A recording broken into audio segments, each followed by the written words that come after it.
balita. Sa tax mo, okay na? Eh, hindi mo pinapalo up eh. Magpapasko na eh. Kailangan ko yun eh. Puntahan mo. Ako pupunta, hindi naman ako gumagawa. Anong ginatawa-tawa niya? Immediate threaded, both side. Kopling. Na may thread. Naku po, ubos na boy. Naku, yan ang kailangan ko eh. Ito, ubos na oh. Paano na naman yan? Ubos.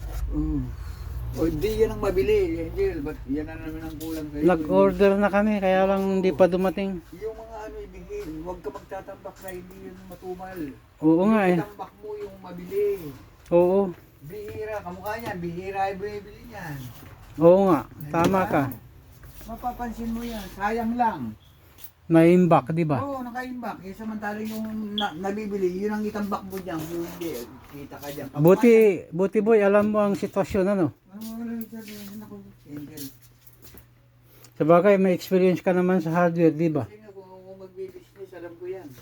Mayayaman ako, kaya lang ayoko na. Sasakit lang ulo ko dyan. Bakit?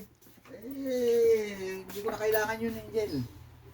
Tama na sa akin yung ganito. Mapira ka naman, di ba? Kasi hindi na yung kasi hindi na kailangan ko. Yung pa wala. Kasi sa shower yun, may problema yung sa shower. Kailangan mo yung both threaded. Ah, ganon. Hindi pwedeng kopling lang. Hindi pa sa coupling, depende doon sa ginagawa.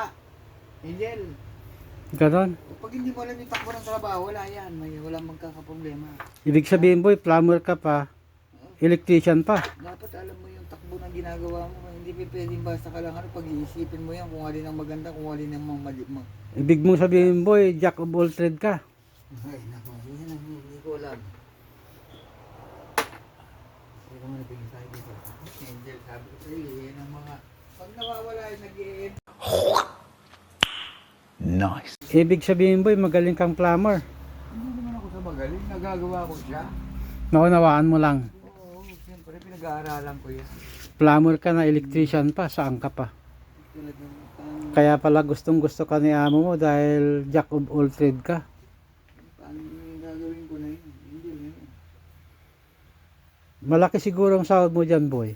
Puro ka malaki, hindi na nga lumaki eh. Lalo pa ka lumiliit eh. Sabi mo $11 per hour ka eh. $11. Siyempre. Huwag mong subukan.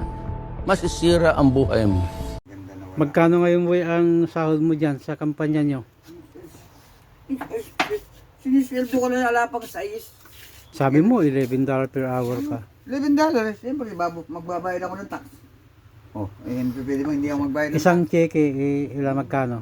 kulang 566 nga lang. Isang 2 linggo. 2 linggo yun. Awas na lahat. Pwede na. Parang Libre bahay ka naman eh. Di ba?